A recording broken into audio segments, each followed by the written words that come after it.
Então, vamos começar agora com a parte de teologia sistemática. Nós vamos começar com a doutrina da palavra de Deus, né? O sola escritura, né? Porque Gruden segue uma tradição reformada calvinista, e aí a gente vê que ele segue esse princípio da sola escritura. Eu vou explicar melhor o que é a sola escritura depois, tá bom? Quando a gente for falar do metodismo. O que a Bíblia diz como um todo sobre si mesma? Essa é a pergunta que a gente quer responder aqui, né? E a gente ainda quer responder outra pergunta muito legal. Existe algum erro na Bíblia? Em que sentido a Bíblia afirma sua autoridade? Como podemos ter certeza dessa autoridade? Nossa, Pedro, você vai provar para mim que a Bíblia tem autoridade? Ou eu, eu vou fazer o máximo, mas, né? O convencimento, ele vem pelo Espírito Santo. Vamos lá. Então, vamos lá. A Bíblia afirma sobre si mesma o seguinte: todas as palavras da Escritura são inspiradas por Deus. Tá bom? Existem várias afirmações na Bíblia que todas as palavras da Escritura vêm de Deus, né? Por exemplo, no Antigo Testamento, quando os profetas falavam, eles falavam, assim diz o Senhor. Então, aquelas palavras tinham que ser exatamente o que Deus falava com eles, tá? É diferente de outras partes da Bíblia. A gente vai ver melhor isso aí, tá? Mas, então a gente vê que no mundo do Antigo Testamento, quando a galera falava, assim diz o rei, tá? Era para poder, para ser reconhecida que aquele ali era um comunicado do rei, né? Para prefaciar um edito, para poder falar aqui, ó, isso aqui foi dito pelo rei e não é para ser questionado, não é para ser confrontado, ele tem que ser obedecido, tá? Isso não sou eu que estou falando, gente, é a Bíblia, né? Eu cito, por exemplo, Jeremias 1, 9 e 14, 14, sabe? Jeremias afirma que as palavras têm que ser, né, exatamente as palavras de Deus. Eu vou ler essas partes aqui para vocês. Tem muito mais, gente. Tem Números 22, 38, Deuteronômio 18, 20. Tem vários. Então, o que eu vou fazer para vocês? Vou filtrar, porque alguns talvez eu acho que não é, tá? Isso é super normal a gente discordar, né? Então, é porque também já me falaram que o material do Gruden, às vezes, ele corre o risco de ter uma ou outra referência que tá meio errada a interpretação. Tá? E aí eu vou filtrar tudo e passo para vocês. Olha só, o Gruden recomendou X, mas eu não concordo, né? Então eu vou sempre fazer essa distinção para vocês, tá? Então, em Jeremias, capítulo 1, versículo 9, ele fala: depois estendeu o Senhor a mão, tocou-me na boca e o Senhor me disse: eis que ponho na tua boca minhas palavras. Olha só. Então, é a afirmação que as palavras são exatamente as palavras de Deus, né? E aí, capítulo 15, versículo 15, não, 14, 14, quase. Disseram-me o Senhor, os profetas profetizam mentiras em meu nome. Nunca os enviei, nem lhes dei ordem, nem lhes falei. Visão falsa, adivinhação, vaidade, o engano do seu íntimo são o que eles vos profetizam. Então, olha só, né? Quando alguém fala palavras que não foram dadas pelo próprio Deus em nome dele, ou muda essas palavras, né? O Senhor, ele intervém, sabe? Ele intervém, entende? Ele fala que, tipo assim, que a gente realmente precisa, né? Que os profetas precisam falar exatamente. Os profetas bíblicos. Hoje, a profecia é outra história, nós vamos falar mais sobre ela também, tá? Para os que não são sensacionistas no nosso meio, porque tem pessoas que não acreditam que existam mais profecias, super compreensível, tá? Eu sou carismático, viu, gente? Eu acredito que ainda existem os dons, tá? Só para deixar claro. Então, duvidar de qualquer palavra que o profeta diz, ou desobedecê-la, né, equivale a duvidar do próprio Deus. Quando eu falo dúvida aqui, gente, eu não estou falando de... me explica isso aí. Eu lembro muito bem do exemplo que geralmente damos, né, sobre Maria e Zacarias, sabe? Existe tipo de dúvida, como é que vai funcionar isso aí, Deus? Ou, me explica isso aí que eu não entendi. E existe um tipo de dúvida que Isso é impossível. Não é assim que funciona, sabe? São esse tipo a gente tem que duvidar com humildade. A nossa dúvida tem que ser humilde. Então, né, em Deuteronômio 18, fala assim: suscitar-lhe-eis um profeta no meio dos seus irmãos, semelhante a ti, em cuja boca porei as minhas palavras, ele lhes falará tudo o que eu ordenar. De todo aquele que não ouvir as minhas palavras que ele falar em meu nome, disso lhe pedirei contas. Ele vai pedir contas, Deus vai cobrar de quem não lê a palavra dele. E todas essas profecias estão aqui, ó, na Bíblia, estão aqui, ó. Tá aqui, ó, na Bíblia. Tá faltando bater na mesa.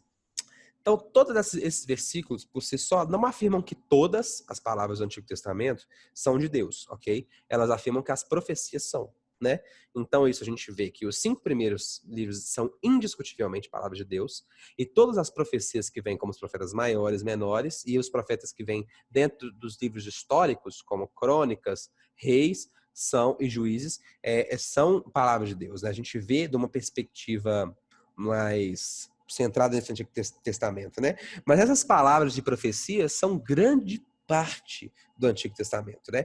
Quando a gente percebe que todas as palavras fazem parte da lei de Deus ou do livro da aliança, quando percebemos que todas as palavras que faziam parte da lei de Deus ou do livro da aliança eram consideradas palavras de Deus, vemos que todo o Antigo Testamento reivindica essa autoridade. Por exemplo, lá em Josué, capítulo 24, versículo 26, que Deus fala para Josué: ô Josué, escreve isso aí no papel, saca?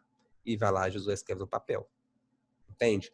Então, assim, a gente vê que a parte de profecia, ela é indiscutivelmente. E a parte histórica também. Porque a parte histórica, ela vai, além de dar contexto, ela vai narrar os fatos que aconteceram lá entre o povo de Deus. Então, a gente vê que o Antigo Testamento como um todo, certamente, é a palavra de Deus, indiscutivelmente, né? Isso é o que fala que Gruden usa para comprovar isso. Já aí fala assim, tá bom, você está falando tanto do Antigo Testamento e do Novo, né? A gente lê em 2 Timóteo 3,16 que toda a escritura é inspirada por Deus e útil para o ensino, para a repreensão, para a correção e a instrução da justiça. Nessa passagem, a palavra escritura, do grego graphe, né, só pode referir às escrituras do Antigo Testamento, ok? O cânon novo não tinha sido definido ainda, o cânon do Novo Testamento. Então, só se pode referir às escrituras do Antigo Testamento. E a palavra graphe se refere justamente a essas palavras, ao Antigo Testamento, em todas as suas 51 aparições no Novo Testamento, ok? Paulo afirma que nessas passagens, que todas as passagens do Antigo Testamento são theopneustos, tá? Inspiradas por Deus. Ou theopneustos. Por meio de cada palavra do Antigo Testamento, Deus é quem falou e ainda fala, embora usando agentes humanos para escrever essas palavras. Tá, Pedro, você continuou falando, parabéns, você continuou falando sobre o Antigo Testamento. Você não respondeu a minha dúvida, eu vou começar agora. Enfim, em 2 passagens, contudo, vemos como os escritos do Antigo Testamento, os escritos do Novo Testamento também sendo chamados de escrituras, né? Em 2 Pedro 3, 15, 16, Pedro diz: o nosso amado irmão Paulo lhe escreveu com a sabedoria que Deus lhe deu. Ele escreve da mesma forma em todas as suas cartas, falando nelas destes assuntos. As suas cartas contêm algumas coisas difíceis de entender, as quais os ignorantes e instáveis torcem, como também o fazem com as demais escrituras, para a própria destruição deles. Olha só, Pedro está falando aqui, ó, que ele escreve da mesma forma em todas as suas cartas, né, com uma sabedoria dada por Deus, que contém coisas difíceis de entender, como que as coisas ignorantes e instáveis torcem, como também o fazem com as demais escrituras. Olha só, escrituras aqui é grafo, tá, gente? É o Antigo Testamento. Ou seja, ele está comparando os ensinos de Paulo nas cartas dele com os ensinos do Antigo Testamento, né? 1 Timóteo 5,18 também, Paulo escreve, pois as escrituras dizem: não amordace o boi enquanto está debulhando o cereal, e o trabalhador merece seu salário. A primeira citação é de Deuteronômio 25,4.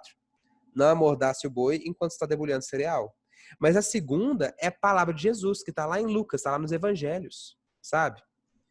Então, a gente tem uma confirmação. Obviamente, né? Óbvio que os evangelhos são a autoridade de Deus, porque os evangelhos contam a história de Jesus é o próprio Deus, tá? Depois disso, a gente tem os escritos dos apóstolos. Em 1 Coríntios 14:37, Paulo diz que se alguém pensa que é profeta ou espiritual, reconheça que o que eu estou lhes dizendo é mandamento do Senhor. Então, Paulo está sendo usado por Deus ali para estabelecer o fundamento, como os apóstolos fazem. Então, nós temos a parte histórica, que são os evangelhos e atos, nós temos as cartas apostólicas, tá? E Hebreus e Tiago, que Tiago a gente é uma possível exceção, e Hebreus certamente não foi escrito por um apóstolo. As possibilidades de ter sido escrito por um apóstolo é pequena, né? Os apóstolos, como a gente já falou no estudo de Gálatas, tinham uma autoridade especial dada pelo próprio Cristo para lançar esse fundamento, né? E em 1 Coríntios 7:12, né, Paulo diferencia suas palavras das palavras do Senhor. Então, olha só, aos que digo, eu mesmo digo isso, não o Senhor. E aí, tipo assim, ele meio que divide o que ele está falando com o que o Senhor diz, com o que ele diz. Olha que doido, então. Quando os apóstolos estão pregando uma mensagem, eles pregam a mensagem que foi pregada antes por Jesus, que são implicações do que Jesus falou aqui na Terra, tá? Ou seja, no fim das contas, os apóstolos estão pregando, lançando fundamentos com base naquilo que foi deixado por Jesus. Em partes que não estão fazendo isso, em que Jesus não falou nada sobre o caso, Paulo fala assim, ó, isso aqui é minha opinião, vamos dizer assim. E aí tem gente que pensa, então eu não preciso seguir, não é obrigatório. Eu falo, só que tipo assim, em 2 Pedro fala que sobre a sabedoria que foi dada por Deus a ele, sabe? É muito mais difícil estabelecer doutrina com isso aqui, concordo, tá? Estabelecer dogma com isso aqui, concordo. Mas não quer dizer que a sabedoria de Paulo não tem que ser levada em conta. Paulo era muito sábio, galera. Paulo era sábio demais. E aí a gente tem que ouvir isso também, sabe? São bons conselhos, estão na Bíblia por um motivo, sabe? Então, ele simplesmente está falando, olha só, Jesus não falou sobre isso, mas eu tô falando. Mas eu falo com a minha sabedoria que foi dada por Deus, sabe? Né? Lógico que tem divergência sobre isso, tá? Essa é a posição do Gruden, a minha também, coincidentemente. Então, beleza. Segunda parte, então, é quando lemos a Bíblia, somos convencidos que as suas afirmações procedem de Deus. Gente, o Espírito Santo nos convence, tá? O Espírito Santo nos dá fé na palavra. A gente não tem como saber com segurança máxima. Tem gente que só se Jesus chegar e falar a Bíblia é minha palavra, vai acreditar que a Bíblia é a palavra. E Deus faz isso, só que de outra forma. Com o Espírito Santo dele em nosso coração, que testifica aquela palavra como palavra do Senhor. Né? Em João 10:27, Jesus fala, as minhas ovelhas ouvem minha voz, eu as conheço e elas me seguem. As minhas ovelhas ouvem minhas vozes, as minhas ovelhas ouvem minha palavra. Né? E aí, um pouquinho de história da igreja aí, ó, a gente vê que Karl Barth, um dos meus teólogos preferidos também, fundou um movimento chamado Neo-Ortodoxia, que defendia que a Bíblia não era a palavra de Deus. A Bíblia virava a palavra de Deus quando o Espírito Santo fazia a ligação de você com aquele livro. Ele falava assim que a palavra de Deus é Jesus, é o Logos. A palavra de Deus é aquele verbo que se fez carne. Então Jesus é a própria palavra de Deus. Você não tem a palavra de Deus na sua prateleira. Isso é Karl Barth falando, tá, gente? Isso aí não é a doutrina nossa, não. Nossa doutrina é diferente. Ele falava que as Escrituras passam a ser palavras de Deus quando nós temos contato com ela por meio do Espírito Santo, tá?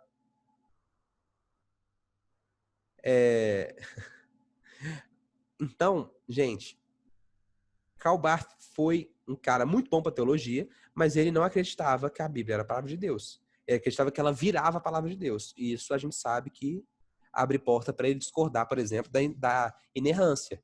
Ele podia acreditar que a Bíblia tem erros. E a gente tem outras provas úteis, gente, que não convencem de forma definitiva. Por exemplo, a precisão histórica, né?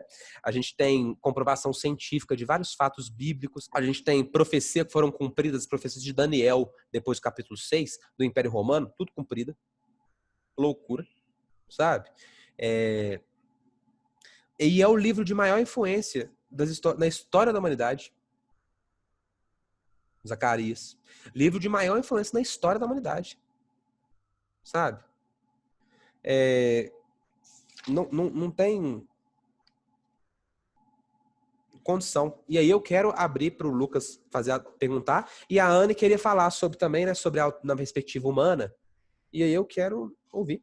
É o seguinte, na perspectiva humana, fala o seguinte, a gente conhece, né? Platão, conhece, como é que é o nome?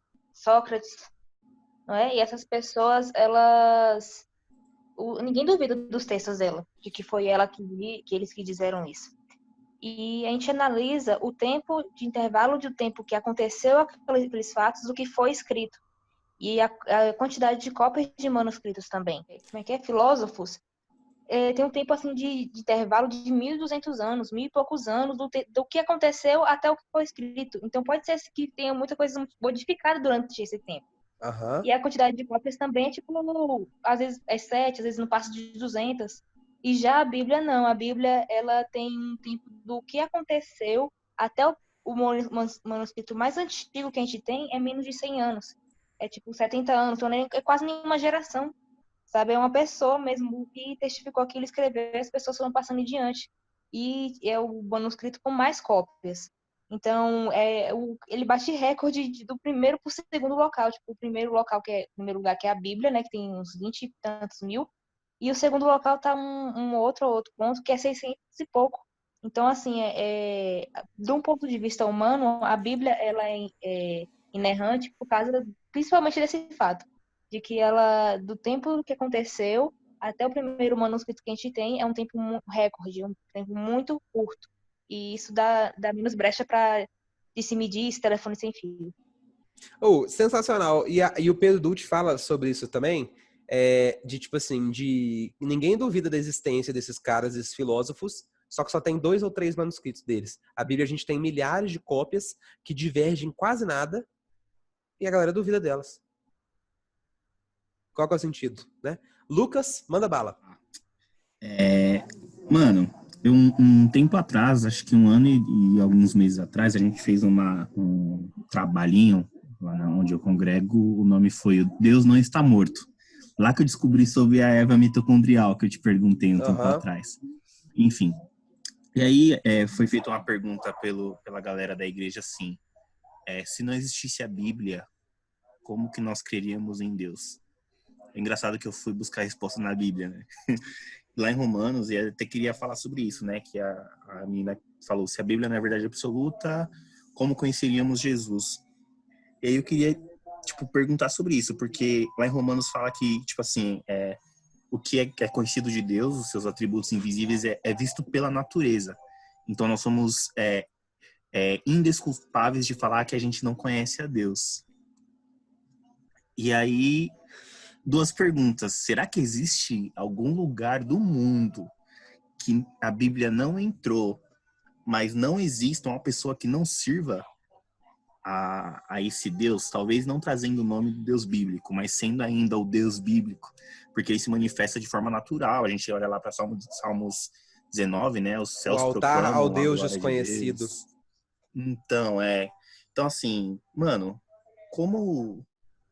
Tipo, graças a Deus que a gente tem a Bíblia, mas imagina se nós não tivéssemos.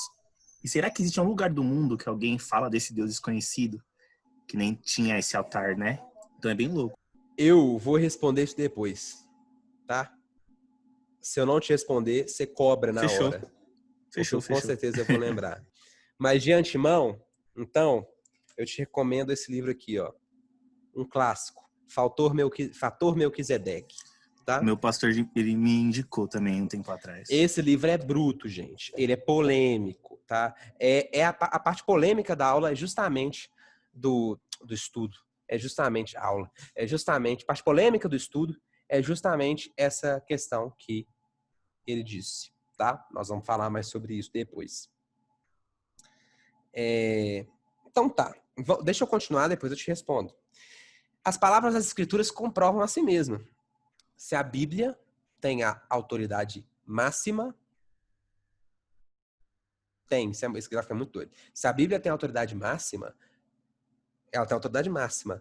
Qual que é a autoridade que vai poder julgar ela, se ela é a autoridade máxima?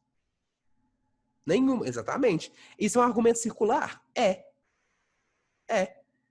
você falar, ó, por que a Bíblia é a palavra de Deus? Porque ela fala que é a palavra de Deus. E se ela estiver certa, então não tem nada acima dela. Então não tem como você julgar, não tem como, gente. Sabe? É um argumento circular. Mas, se a gente pensar, sem problema, Se a gente pensar que, então, como é que faz? Isso não faz sentido. Então, beleza. Então, por que você acha que a Bíblia é falsa? Pergunta para um amigo seu. Ele vai falar, porque a ciência provou coisa contrária. Tá. Então por que a ciência ela é a verdade? Aí a pessoa vai falar assim, é porque a ciência observa, não sei o quê. Não, então por que a experiência sensorial humana, por que a observação é a verdade? Entendeu? Então, tipo assim, vocês veem que qualquer outra argumentação vai ser circular também? A pessoa fala, a razão é a autoridade final, porque me parece coerente pensar assim. Qualquer outro argumento sobre uma autoridade final vai ser circular, gente. Não tem como você provar uma autoridade completa de alguma coisa. Alguém não entendeu isso que eu falei, porque isso é muito confuso, porque argumento circular não entra bem na nossa cabeça. Tá? Não tem como provar de outra forma a autoridade de alguma coisa, senão pela simples crença que aquilo ali é autoridade. O que é argumento circular? É que dá a volta em si mesmo. A Bíblia, ela é a palavra de Deus? Sim. Por quê? Porque ela fala isso dela. Aí vai girando assim, ó. Ela fala que ela é a autoridade de Deus. Então, aí você fala assim, tá, e por que eu vou acreditar que ela é a autoridade de Deus? Porque ela é a autoridade de Deus, porque ela fala que é a autoridade de Deus. E, gente, é uma viagem, assim, é um trem cabuloso, sabe? E isso vai ser com tudo. A pessoa que vai provar assim, não, porque racionalmente falando, a Bíblia não pode ser a palavra de Deus. Tá, então por que a razão é a autoridade que vai julgar isso? Ah, porque racionalmente falando, a razão sim, a razão diz que ela é a autoridade máxima. A razão se explica. Isso vai se explicando e vai gerando um looping. Todo argumento de autoridade máxima vai ser circular. Então isso não diminui esse argumento que a Bíblia fala sobre si mesma, que ela é a palavra de Deus. E se ela estiver certa, a gente tem que acreditar nela. Sim, gente, é uma loucura completa. Não é para entender. Sabe? Mas eu espero que vocês tenham conseguido entender o que isso quer dizer. A moral da história. Tá? Olha só. Como cristão, outra pessoa escolhe entre várias reivindicações de autoridade absoluta. Então, no fim das contas, gente, a autoridade da Bíblia credencia para ser bem mais convincente do que qualquer outro livro religioso, livro religioso. Gente, eu vou ver se eu faço um texto sobre isso, tá? Mas eu consegui traçar uma linha, uma tentativa de chegar racionalmente na existência do Deus cristão. Sabe? Quer dizer que eu fiz isso de uma forma irrefutável? Não. Mas eu tentei ao máximo, gente. Sabe? Que é simples. Se um Deus, ele nos criou, ele vai querer comunicar com a gente. Se esse Deus não nos criou, ele não é Deus, ele está à parte dessa criação, ele poderia ter parado. Aí eu não quero, então já tinha destruído a gente. Se esse Deus nos criou, ele vai querer comunicar com a gente, então ele vai deixar alguma coisa para comunicar, que vai ser a Bíblia, no caso, ou ao Corão, ou qualquer outra escritura, ou comunicações espirituais, como muitas religiões afro-brasileiras, afro-americanas fazem, né? Religiões africanas também, né? Só que a Bíblia é justamente a que faz maior sentido, que tem a maior precisão histórica, que tem a maior tudo. Não faz sentido ser outro. Não faz sentido. Se a Bíblia é uma mentira, gente, não existe outra religião. É todo mundo niilista. É a única coisa que faz sentido. Ou é a Bíblia ou é niilismo. Sabe? Porque todas as outras têm muitas falhas que são escancaradas. A Bíblia é a única que cada coisa que parece uma falha tem uma explicação. E muito bem feita, sabe? Então, gente, a gente tem que entender que o fato de que experiência real na vida, todos os outros candidatos, né, razão, coerência lógica, né, autoridade absoluta, possuem falhas, sabe? A Bíblia demonstra estar totalmente de acordo com tudo que sabemos do mundo ao nosso redor, sobre nós mesmos, sobre Deus. E aí, voltando para aquela questão, né, Deus não ditou cada palavra da vida, né? Como eu dei o exemplo de Lucas, né? Alguns exemplos claros de ditado, como assim diz o Senhor, né? É como o apóstolo João, lá em Apocalipse, teve a visão de Jesus. Jesus ditou. Apocalipse é ditado por Jesus uma parte. Mas o autor de Hebreus, em Hebreus capítulo 1, versículo 1, igual a Tamires mandou aí no chat, ele afirma, né, que Deus falou aos nossos pais pelos profetas, muitas vezes de várias maneiras diferentes. Sabe? E nesse leque de método, uma pesquisa histórica, como a que Lucas fez, é uma boa, né, afirmação. A personalidade humana e o estilo literário do autor tinha um papel importante, como parece ser quando isso acontecia, quando a personalidade humana e o estilo de literatura tinham um papel importante, como em Salmos, como em Lucas, né, que eu dei o exemplo, né, como Provérbios, Eclesiastes, como a maior parte das escrituras, na verdade, a gente pode dizer que Deus supervisou e direcionou tudo para não deixar que tenham erros, sabe? E para poder dar o fundamento da ideia. Mas as palavras escolhidas ali variam muito de autor para autor. Duvidar das palavras das escrituras e desobedecer a elas equivale a duvidar de Deus ou desobedecer dele, sabe? Né? Cara, isso é muito louco, porque igual eu falei, né? Duvidar da Bíblia é duvidar de Deus se você faz isso sem a humildade no coração de entender que é porque você você não consegue compreender por causa da sua limitação, sim. Porque aí você está peitando Deus, está questionando. E isso não se faz, porque Deus é absoluto. Ele sabe de todas as coisas. Mas se você me pergunta, como Maria perguntou, como é que vai ser esse trem aí, doido? Pro anjo, quando falou que ela ia ficar grávida? Muito bom, sabe? Lucas 24, 25, o próprio Jesus fala, né? Como vocês custam a entender e demoram a crer em tudo que os profetas falaram, né? Os profetas falaram palavras ditadas assim de Deus, sabe? Assim diz o Senhor, né? Por toda a história da igreja, os maiores pregadores têm sido aqueles que reconheceram que a autoridade não vem deles. Os maiores pregadores da história da igreja são pregadores que pregavam a Bíblia porque reconheciam que a Bíblia era a maior autoridade. Vamos lá, então, para a próxima parte. A veracidade da Bíblia. Gente, Deus não pode mentir. Fato. A gente vai ver sobre os atributos divinos. Então, se a gente entende que a Bíblia é a palavra de Deus, a gente pode aplicar as características de Deus à palavra dele. Algumas delas, como, por exemplo, que Deus não pode mentir. Então, escritores bíblicos afirmam várias vezes que as palavras da Bíblia, embora sejam escritas por homens, são palavras de Deus. Então, você tem que aplicar esse princípio, que Deus não pode mentir, se a Bíblia é a palavra de Deus, então a Bíblia é 100% verdade. Simples, todo mundo entendeu? Se alguém não entendeu, manda no chat aí. Eu vou falar um pouco mais rápido, porque nós temos 15 minutos. Né? Então, tanto na parte como no todo, a Bíblia é verdadeira e totalmente isenta de erro. Uma vez que as palavras da Bíblia são palavras de Deus e que Deus não pode mentir nem falar com falsidade, é correto concluir que não há falsidade nem erro nenhuma parte das Escrituras. Porque, olha só, Deus sabe de tudo. Se ele errasse, seria proposital, porque ele é onisciente. Correto? Vocês entenderam isso? Se Deus é onisciente, ele não pode errar, porque ele sabe de todos os fatos. E se ele erra, foi proposital. Então Deus mentiu? Não. Né? Gente, eu não estou falando das parábolas. A parábola é outra história. Metáfora é outra história. Tá? Isso a gente vai falar sobre na parte da inerrância. Não da veracidade. Veracidade é uma parada que pressupõe certa inerrância, né?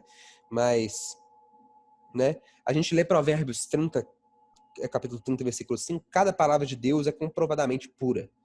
Ele é um escudo para quem nele se refugia. Não são somente algumas palavras da Bíblia são verdadeiras, mas todas elas, né? Não há falsidade ou erro na Bíblia. Mesmo nas parábolas e nas metáforas. Elas podem não ser aquilo literalmente? Podem não ser aquilo literalmente. Isso quer dizer que sejam falsas? Não. Lógico que não. Quando Jesus conta a parábola do filho pródigo, gente, pode ser que aquilo não aconteceu na realidade. Aquilo ali é super plausível de acontecer, tá? Segundo, aquilo ali é para passar uma moral da história. É para facilitar entendimento. Entendeu? É justamente isso. Sabe? As palavras de Deus são um padrão definitivo da verdade. Jesus fala, santifica-os na verdade. Tua palavra é a verdade. Em João 17, 17. Então Jesus afirma que a palavra de Deus é verdade. Né? E ele não usa o adjetivo verdadeira. Ele usa a palavra verdade. A sua palavra não é verdadeira, a sua palavra é a verdade. É o padrão definitivo do que é verdadeiro.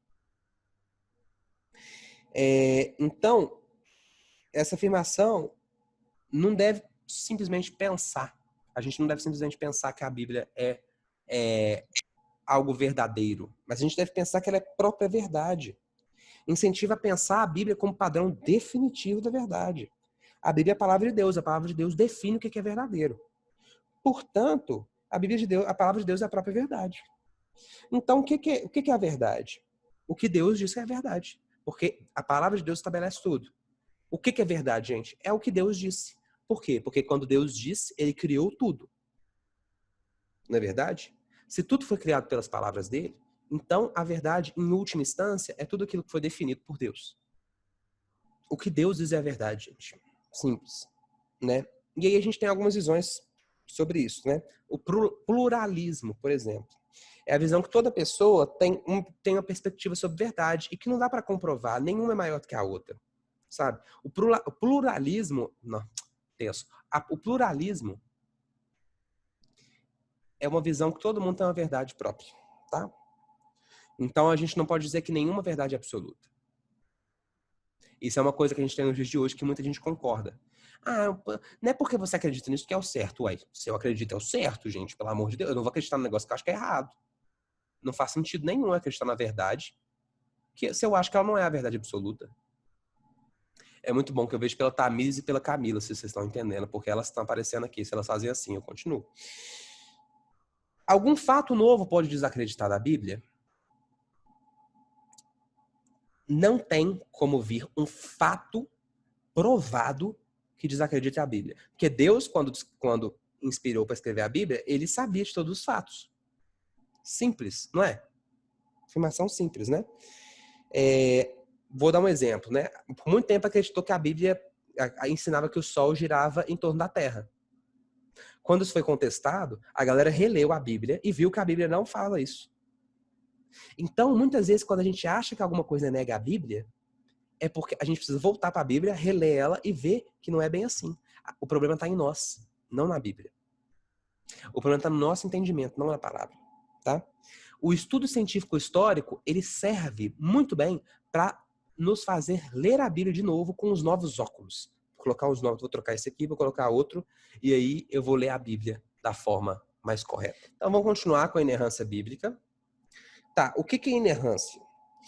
Em termos simples, expressar esse termo expressa que a Bíblia sempre fala a verdade e que sua expressão é sempre verdadeira, né? Com relação a todos os assuntos. É o que a gente chama de inerrância absoluta, tá? Eu vou explicar melhor sobre inerrância absoluta e inerrância plena depois. Vamos lá. Primeira coisa contra a inerrância que a galera fala. Não tem problema da inerrância usar a linguagem do dia a dia. Para ser, por exemplo, né? Quando fala lá em Josué, o sol parou. O sol realmente parou ou foi a terra? Ok, a gente sabe hoje com a astrologia que foi a terra que parou. Tem algum problema da Bíblia falar assim? Não, por quê? Porque é na perspectiva da pessoa. É na perspectiva daquela pessoa que está vendo. Quando ele relata isso, é na perspectiva do escritor. Isso quer dizer que está errado? Não. O que aconteceu de verdade foi, a terra parou. Pode ser que tudo parou também, que todo o universo parou. Sim, super aceitável, super aceitável. Pode ser mesmo. Né? Mas a gente sabe que não foi o Sol que parou, porque o Sol não mexe, né? O Sol ele fica paradinho. Ele no máximo orbita sobre sobre seu próprio eixo, né? Então a gente sabe disso, mas não tem problema da língua usada do dia a dia, sabe? Né? A chuva cai, né? A chuva cai, não sei o quê. Não, a gente sabe que numa linguagem científica a gente teria que usar o termo. Eu nem sei qual que é. Gente, não tem problema falar isso. A chuva cai, por exemplo. Não muda a realidade do fato. Entende? Só usa uma linguagem mais fácil de compreender. Se a Bíblia fosse escrita toda naquele juridiquês que muito documento de direito, de acadêmico é usado, gente, ninguém ia entender nada. E a Bíblia tem que ser clara, né? A clareza bíblica, a gente vai falar sobre isso daqui a pouco, né? Não há problemas da Bíblia ser inerrante e ainda incluir citações, né? Vagas ou livres, no caso assim, né? Hoje a gente tem a aspa. No grego, a gente não tinha. No hebraico, a gente não tinha, eu acho. Aqui, eu acho porque aqui fala do grego, que fala especificamente. O grego escrito na época do Novo Testamento não possuía aspas, nenhum tipo de pontuação. Então, varia de acordo com a cultura. Então, uma citação direta, por exemplo, que a gente está acostumado hoje, é a única citação que tinha. Isso muda a inerrância? Não. De forma nenhuma. Não sei nem se alguém fala isso. Não faz sentido nenhum falar isso. Né? Né? E alguns desafios atuais da inerrância. Né? A Bíblia só possui autoridade nas questões de fé e prática. E antes de entrar nisso, eu vou explicar para você sobre inerrância absoluta e inerrância plena. Inerrância absoluta é dizer que a Bíblia não tem erro nenhum, no caso assim, é tudo literal. São 7 dias na criação. Adão e Eva, tá? É naquela ordem dos 7 dias. É daquele jeitinho Adão e Eva. É daquele jeitinho tudo que aconteceu exatamente daquele jeito. Exatamente daquele jeito.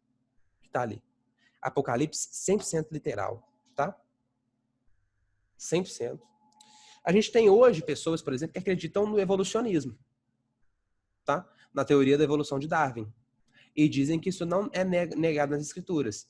Tem um livro muito bom sobre isso, chama A Origem. Muito bom mesmo, da Thomas Nelson com ABC2. Fala que Gênesis não precisa ser literal, né? Por quê? Porque pode ser uma metáfora. Pode ser uma metáfora, tá? De acordo com essas pessoas. Entendeu? O que é inerrância plena? A Bíblia não tem erros, mas nem tudo nela é literal. Não tem erro nenhum na Bíblia. Eu digo isso com convicção, não tem erros, tá? Teoria do Big Bang, quando Deus diz haja luz, que haja luz, no versículo 1. Tem gente que coloca o Big Bang. Eu acho super possível. Eu acho que, inclusive, o Big Bang é uma tentativa de explicar essa haja luz. Falha, inclusive, porque o Big Bang tem muitos problemas. A própria teoria do Big Bang é horrível. A inerrância absoluta é que tudo é absolutamente literal e não tem erros. A inerrância plena é dizer que não tem erros, mas nem tudo é literal. Tudo bem? Beleza, vamos continuar aqui então. Estamos quase acabando, falta pouco. Uma das objeções mais frequentes, né, à inerrância é levantada por aquele que diz que a Bíblia só possui autoridade em fé e prática, não possui autoridade em mais nada. Mas qual que faz sentido se a precisão histórica da Bíblia é cabulosa, sabe?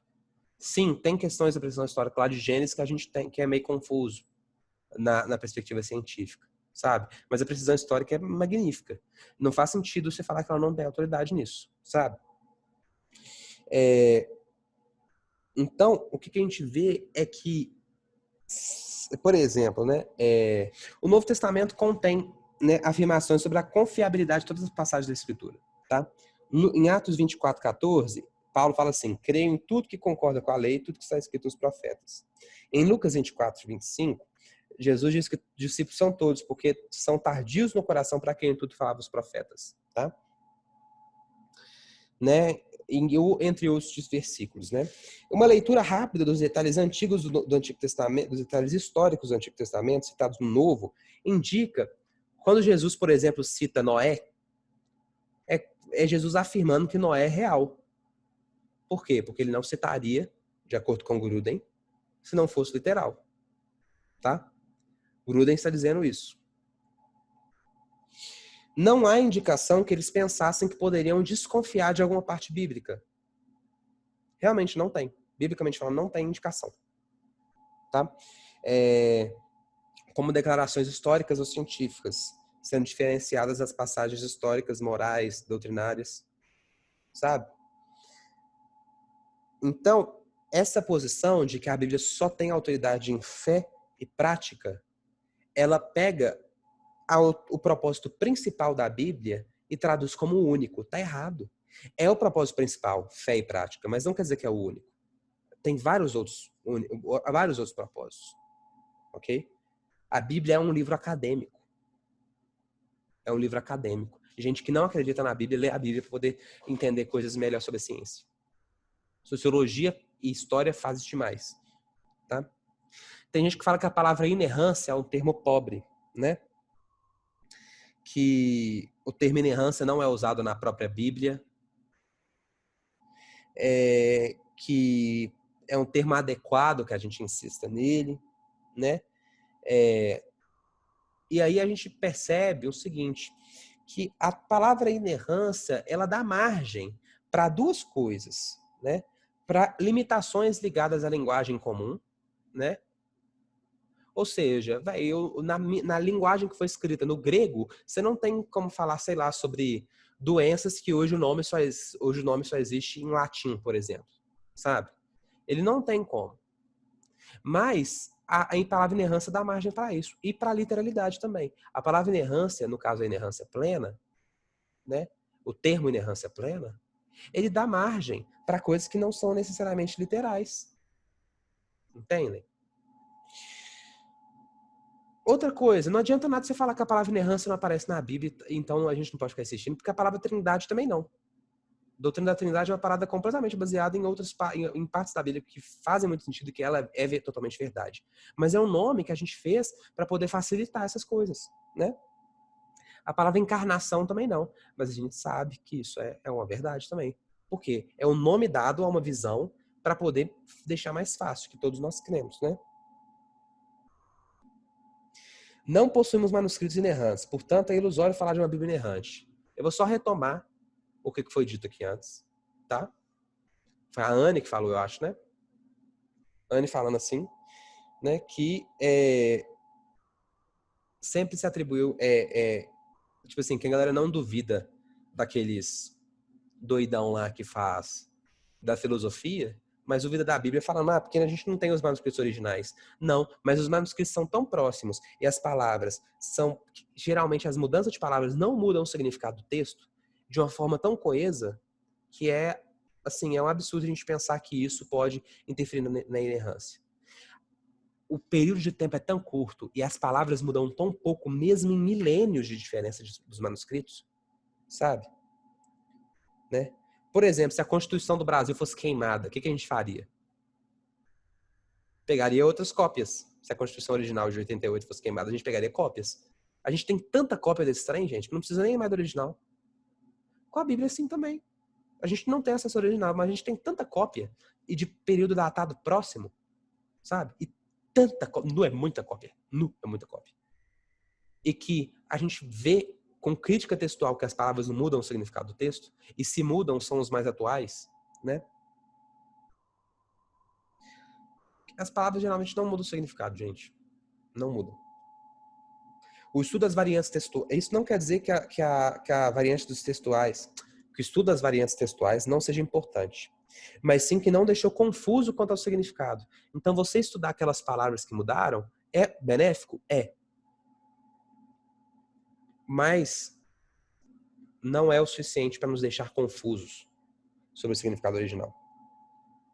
Aí tem uns caras que falam assim que a identidade dos autores influenciou a mensagem.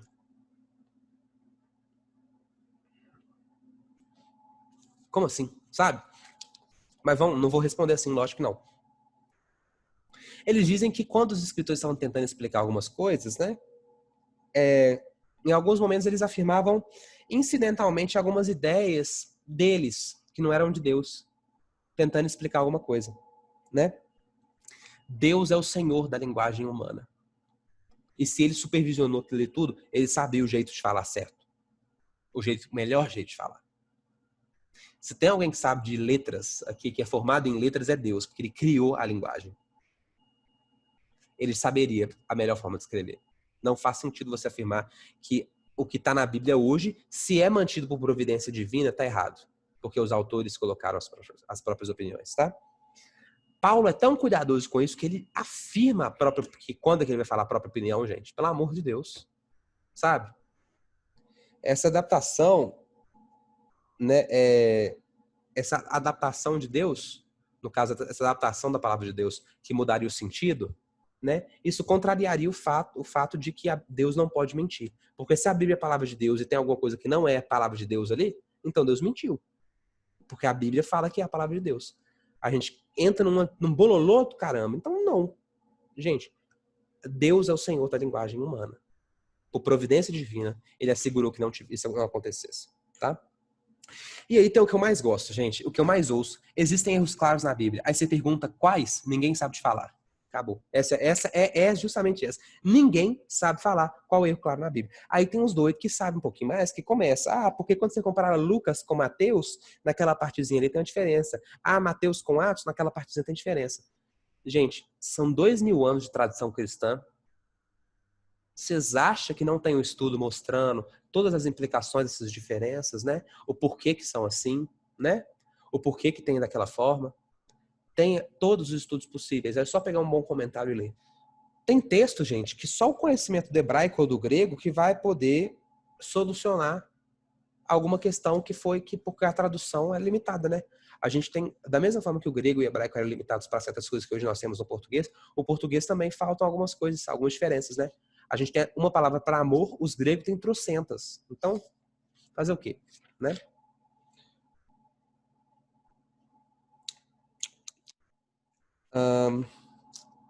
Problemas envolvidos com a negação da inerrância. Gente, tá.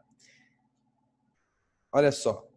Se a Bíblia tiver erro, se a gente falar que a Bíblia está errada, né? Em Efésios 5:1 fala que a gente tem que ser imitador de Deus. Se a Bíblia está errada e a Bíblia é a palavra de Deus, Deus mentiu. Então a gente pode mentir? Entenderam o problema moral aí? Eu acho simples, né? Entender esse problema moral, tá? Se rejeitarmos a inerrância, se a gente falar que a Bíblia erra, como é que a gente pode acreditar que a Bíblia acerta em alguma coisa? Porque se uma coisa está errada, a chance das outras estarem erradas também existe. Como é que a gente pode crer nela como verdade absoluta? Não dá. Pode questionar tudo, né? Todas as doutrinas. A gente pode negar todas as doutrinas, né? E o mais legal que eu gosto, isso eu vou usar um pouco mais de tempo. Se vocês não entenderam alguns desses dois que eu falei aqui, me falem, tá? Ao negar a inerrância, a gente leva o que a gente usou para negar a um patamar absoluto. Lembra o que eu falei antes? Da autoridade absoluta de alguma coisa? Por exemplo, a Bíblia não é a autoridade absoluta, tá? Levantei isso aqui, nem é a Bíblia isso aqui. Tá, aí o que você usou? Ah, eu usei a ciência. Tá, então a ciência é o patamar absoluto? Para você, então? Aí a pessoa fala, Aí a gente entra no mesmo argumento circular de antes. Vocês entendem isso? A ligação sobre isso? Quando nós falamos que a Bíblia não é a verdade absoluta, nós automaticamente elevamos alguma coisa ao patamar de autoridade absoluta. Automaticamente nós elevamos alguma outra coisa. Sabe? O que a gente usou para negar a Bíblia. A Bíblia é a verdade absoluta? Não. Por quê? Porque a razão diz que não. Então a razão é a verdade absoluta, então. Agora para a parte mais curta, graças a Deus. Gente, vamos lá. A Bíblia é clara. Será que só os estudiosos da Bíblia podem entendê-la completamente? Gente, é um erro pensar que só gente que lê a Bíblia usando o léxico de grego pode entender a Bíblia. Todos nós, como eu disse no último rolê lá nosso, no último estudo, todos nós temos a capacidade de aplicar a Bíblia em alguma coisa da nossa vida. Todos nós fazemos isso quando a gente lê, tá? E por que isso acontece, né? Porque a Bíblia é clara.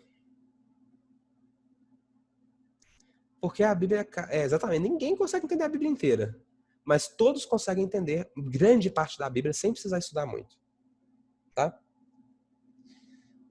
Então não precisa de hermenêutica e exegese? Calma, não vamos passar o carro na frente dos bois, não. Tá? A Bíblia afirma a própria clareza. Né? Lá em Deuteronômio 6, né, Moisés fala que todas as palavras que hoje lhes ordeno estejam em seu coração. Ensine-as com persistência a seus filhos. Converse sobre elas quando estiver sentado em casa e quando estiver andando pelo caminho, quando se deitar e quando se levantar. Isso implica que tinha que ser fácil para a galera meditar nisso. Como é que a galera vai meditar o dia inteiro em alguma coisa difícil, sabe? Como é que a galera vai ensinar para os filhos? Como é que os filhos vão entender uma parada difícil? Porque filho é criança, gente. Criança geralmente não entende coisa muito difícil. A Bíblia é claro o suficiente para a criança entender, né? Salmos e Provérbios afirmam várias vezes que a palavra de Deus, né, torna sábio aquele cara que é inexperiente. Em Salmo 19:7, a palavra inexperiente, fala justamente isso aqui, a palavra inexperiente é o cara literalmente burro. Não é o cara que não tem habilidade intelectual, é aquele que não tem juízo nenhum. Aquele que tá nem aí para nada. Se a palavra de Deus é capaz de tornar esse cara sábio, então ela é absolutamente compreensível, não tem como, sabe?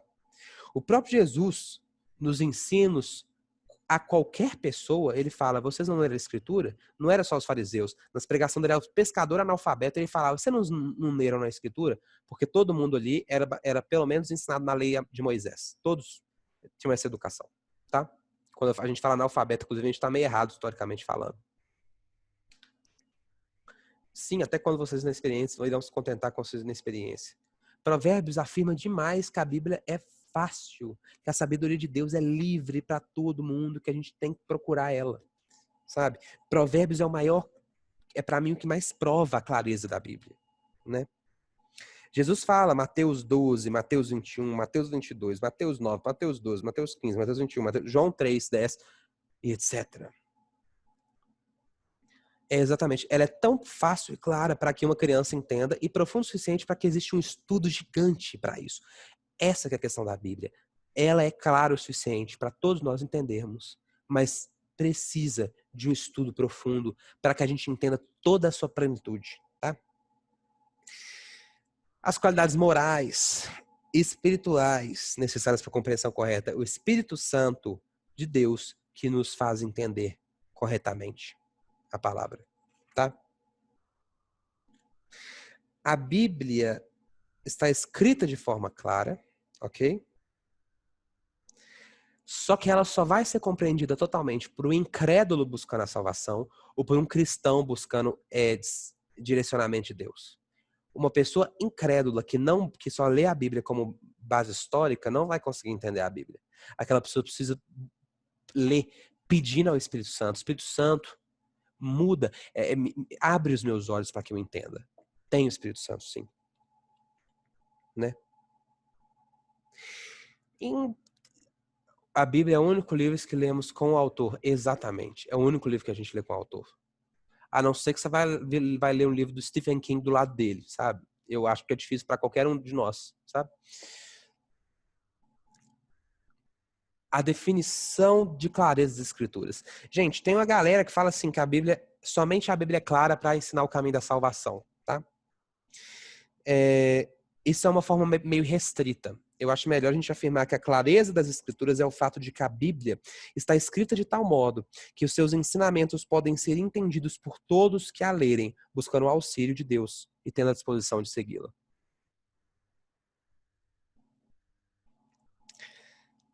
Todos os ensinamentos podem ser entendidos para quem lê buscando auxílio, para quem lê buscando entender, para quem lê orando a Deus, para que ele envie o Espírito Santo para fazer entender. Então, por que algumas pessoas entendem de maneira errada, né? Porque algumas vezes, por exemplo, nos apóstolos, quando Jesus fala, vocês não creem no que diz a Escritura.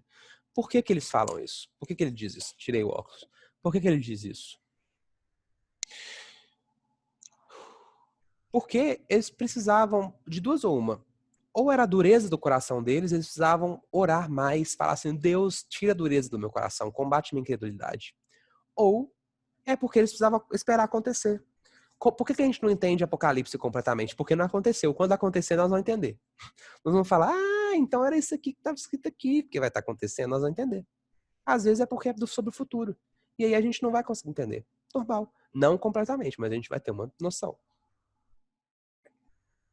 Houveram momentos que a igreja primitiva não conseguia entrar em consenso com o que as coisas do Antigo Testamento, né, diziam, ou as cartas dos apóstolos, né? Por exemplo, lá em Atos 15, deu muita discussão sobre a aplicação da lei mosaica aos gentios, como eu citei antes, né? No estudo de Gálatas. Olha como é que está correlacionado. Lá deu muita discussão sobre isso, né? Por que muita gente interpreta a Bíblia de maneira equivocada? Porque não conhece as técnicas de interpretação e aplicação hermenêutica e nem as técnicas de leitura, que é exegese, que é a leitura da Bíblia naquele original ali pra gente entender. Porque isso nos auxilia, isso é auxiliador e todos conseguem aprender. Algumas pessoas têm problema com os nomes, porque são nomes difíceis, mas qualquer um consegue aprender. Gente, e aí o ensino prático que a gente tem que tirar dessa doutrina, tá? Nas áreas que tiver desacordo sobre o que a Bíblia diz, né, a gente tem dois pontos possíveis.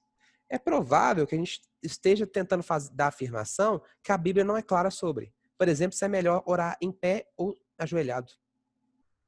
Isso não pode ser doutrina, porque a Bíblia não é clara sobre isso. A Bíblia não entra nessas picuinhas, sabe? Tanto faz. Tem gente que acha melhor ajoelhado, tem gente que dorme se ajoelhar. Acontece. Ou 2, às vezes é uma busca para saciar nosso próprio ego, para falar, eu tô certo. Tem uma frase muito boa do Chesterton que fala assim, quando a discussão é puramente teológica, Deus não tá do lado de ninguém. Porque a batalha não deixa de ser pela verdade do evangelho e passa a ser pela minha verdade, pela verdade do meu evangelho. Às vezes o nosso ego fala mais alto. Quando eu vejo um pedobatista, a gente vai estudar mais sobre isso, mas é aquela pessoa que batiza crianças, tá? Como presbiterianos fazem. Chamando um batista, chamando um credo batista, que é a pessoa que só batiza depois de adulto, como as demais religiões fazem, tirando o anglicanismo, catolicismo e presbiteriano, né? Quando eu vejo alguém chamando o outro de herege, eu fico profundamente triste, porque eu sei que é o ego da pessoa falando. Então, beleza. Então, para que serve especialista se a Bíblia é clara? Gente, eles complementam o estudo bíblico nas igrejas, né? Eles defendem os ensinamentos das escrituras. Eles podem defender. Você entendeu isso aqui errado. No original fala isso. E pronto. Que beleza. Facilita o entendimento. Né? Eles defendem. Eles descobrem novas áreas de compreensão. Detalhe, novas áreas de compreensão provavelmente não vão negar nada, mas vão complementar.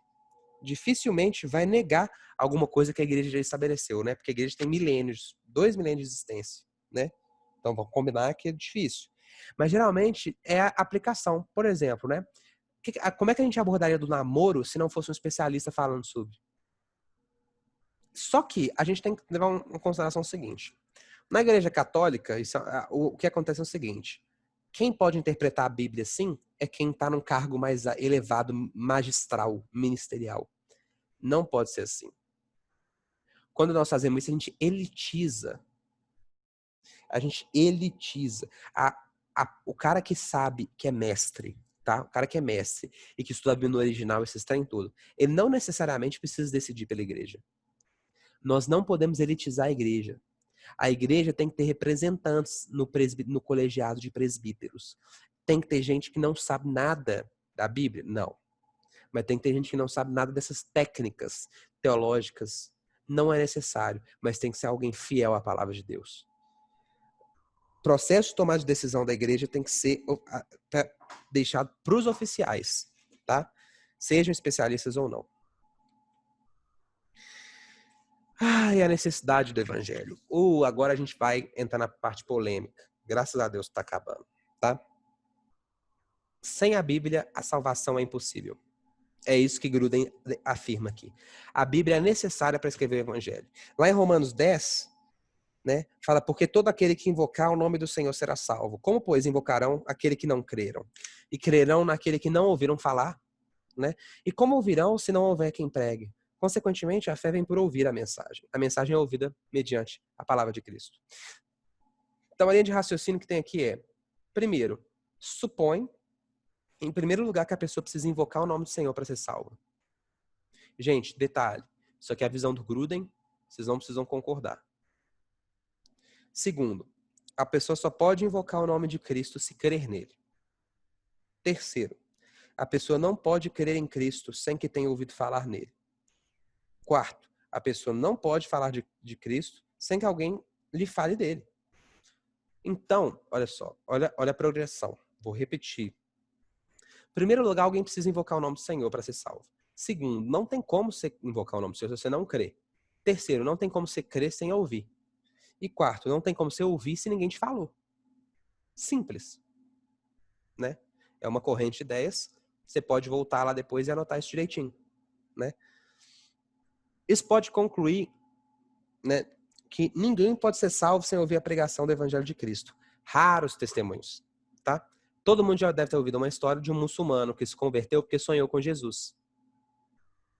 Isso é um testemunho muito raro. E essa pessoa, a primeira coisa que ela vai fazer é procurar a Bíblia depois. A Bíblia está presente em todos os lugares do mundo hoje, mesmo que seja por tráfico. Tráfico de Bíblia. Mas ela está presente. A pessoa vai procurar. Tá? A salvação eterna vem somente pela fé em Jesus Cristo. Não vem por outro modo. Nós vamos trabalhar um pouco melhor isso. Eu vou só citar por alto. Nós vamos trabalhar melhor isso na doutrina da salvação, da aplicação da redenção. A resposta urgente para quem pergunta, como é que a galera do Antigo Testamento foi salva então? Elas foram salvas pela fé no futuro Messias. Em Hebreus a gente vê que Moisés tinha uma ideia de Cristo. Moisés sabia, a gente fala em Hebreus 11, versículo 25 ou 26. Então eles tinham uma ideia do Messias. Então todo aquele que cria no Messias, no Antigo Testamento, teve também o perdão dos pecados creditado, né? Então a Bíblia é necessária para a salvação, nesse sentido. Ou a pessoa lê a mensagem do Evangelho na Bíblia, ou ouve de outra pessoa que prega a Bíblia para ela, tá? Tem conceitos que divergem. Tem o inclusivismo, que fala que todo mundo que seguir muito a sua própria religião vai para o céu, porque ela não conhecia, tá? Tem o universalismo, que fala que todo mundo vai ser salvo. O inclusivismo e o universalismo chama a nossa visão de exclusivista. Fala que a gente quer excluir os outros do céu. E não é assim. Porque não mostra o amor missionário que temos. Porque a nossa missão é ir pregar o evangelho. A gente não quer excluir ninguém. A gente quer incluir. A gente quer pegar a galera e falar, o único jeito é esse aqui, por favor, creia. Não adianta você seguir bem sua própria religião. A salvação vem por professar Cristo como Senhor. Está muito claro em Romanos 10. A Bíblia é necessária para sustentar a vida espiritual. Tem um livro muito bom que chama Práticas Devocionais, gente. Do Elben César, Elben M. Len César, da editora Ultimato. Muito bom, leiam.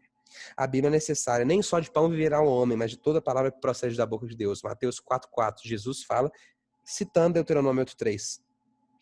Nossa vida espiritual é citada, é sustentada pela porção diária da palavra. A Bíblia é necessária para o conhecimento seguro da vontade de Deus, tá? Todas as pessoas que nascem obtêm algum entendimento. Então, muitas vezes me perguntam, e crianças que morrem bebê, elas vão para o céu? Aí eu falo, olha só, tem teólogos que acreditam sim, tem teólogos que acreditam que não. Gruden fala o seguinte, todas as pessoas que nascem obtêm um senso de quem é Deus, né? E ele tem Romanos capítulo 2, versículo 14 e 15 como base para essa doutrina dele. Tá? Todos nós temos. Só que na Bíblia ela é importante, a necessidade dela, tá? É pra gente ver completamente. Porque todo mundo tem uma noção, mas não é tão específica. A Bíblia especifica e aprofunda essas coisas, tá? As coisas encobertas pertencem ao Senhor, ao nosso Deus, mas as reveladas pertencem a nós e aos nossos filhos para sempre, para que sigamos todas as palavras dessa lei. Deuteronômio 29, 29.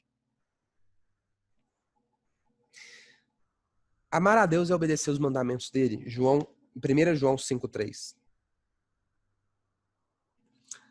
Gente, a palavra de Deus nos ajuda a aperfeiçoar esse conhecimento inato que todos nós temos. Para quem quer entender melhor esse conhecimento inato, leia Cristianismo Puro e Simples, do C.S. Lewis. Ele aborda isso de uma maneira racional incrível. A Bíblia é necessária para ter um conhecimento seguro sobre a verdade. Não dá para ter certeza, mas todos temos essa visão. Né? Paulo fala que o que se pode conhecer de Deus é manifesto a eles. Romanos 1,19. Porque Deus lhe manifestou, pois a criação do mundo manifesta os atributos de Deus. Então a criação e nossa própria consciência testifica de Deus para nós. É isso que a gente chama de revelação geral. É que todo ser humano tem essa revelação na consciência que diz que Deus existe. Na consciência que afirma a existência de um Senhor. Tanto que os romanos tinham um altar ao Deus desconhecido, porque eles sabiam que estava faltando um Deus ali. Eles tinham aquela ideia que estava faltando um. E isso fez eles construírem um altar para não deixar esse Deus bravo, para sacrificar coisas a ele também. E tem a revelação especial, que é a Bíblia. Por que especial? Porque ela é específica, porque ela é muito específica, ela é muito direta. A revelação especial é necessária para a salvação. A natureza, no caso, tem o papel de revelar a existência de Criador, e a palavra de Deus tem o papel de conhecermos Ele. Perfeito, Duda. Resumiu muito bem. Isso. A natureza, ela revela a existência de um Criador. Por isso que nós todos somos indesculpáveis, porque todos nós sabemos que tem um Criador, mas a gente não busca Ele. A gente, no caso, o ser humano que não é convertido, no caso, tá? Mas a Bíblia tem o papel de a gente conhecer profundamente Deus. Por isso que ela é especial. E ela é necessária para a salvação porque nela está o testemunho de Cristo Jesus. A gente não consegue, não tem como vir da nossa cabeça que Deus se fez homem para morrer por nós. Isso não tem como ser história nossa. Isso não tem como ser percebido por nós. É impossível. Né? Não tem como ser racionalmente ver a misericórdia e a justiça de Deus lado a lado sem a Bíblia. Porque elas, às vezes, parece que se negam. Deus tem, às vezes você vai pensar, Deus tem tanta misericórdia que Ele não vai aplicar a justiça. Ou Deus tem tanta justiça que Ele não vai ser misericordioso. Ele vai castigar todo mundo.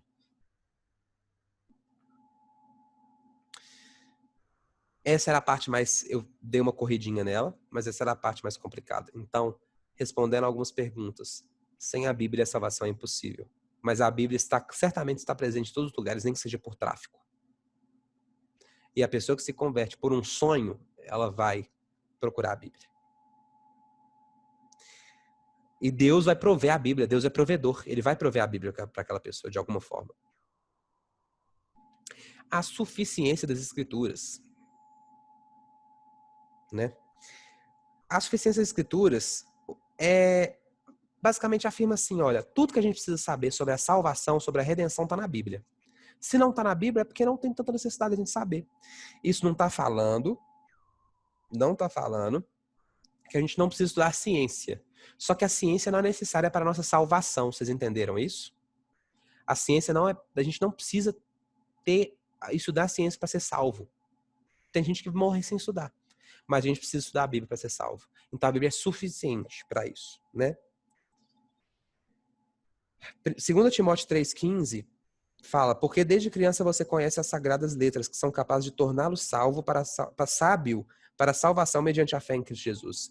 Ou seja, são capazes de tornar você sábio para a salvação. Sábio para a salvação. Não quer dizer que você vai ter o conhecimento de tudo, mas você vai saber tudo o que é preciso para a salvação. Aí o que não está claro? Então não precisa. Nós vamos ser salvos sem saber. Por que não está claro na Bíblia sobre o pé do batismo ou o credo do batismo? Gente, por que não está claro sobre se a ceia precisa ser todo mundo pegando pão e bebendo do mesmo cálice ou pode ser cada um diferente? Gente, porque não faz diferença para a nossa salvação. O importante é ter o batismo e ter a ceia. Se a sua igreja não tem um dos dois, você está na igreja errada. Desculpa. A porção suficiente das Escrituras foi concedida para cada fase da história da redenção. Cada fase que o pessoal tinha capacidade de compreender determinada coisa sobre a redenção, a Escritura revelava para essa pessoa. Por isso que Deus não fala mais. Deus fala, algumas pessoas podem profetizar na visão continuista ou carismática, que algumas pessoas, ou pentecostal, que as pessoas profetizam, tudo bem, mas nenhuma profecia tem autoridade bíblica. Toda profecia é falha, a não ser que ela esteja de acordo com a Bíblia. Né?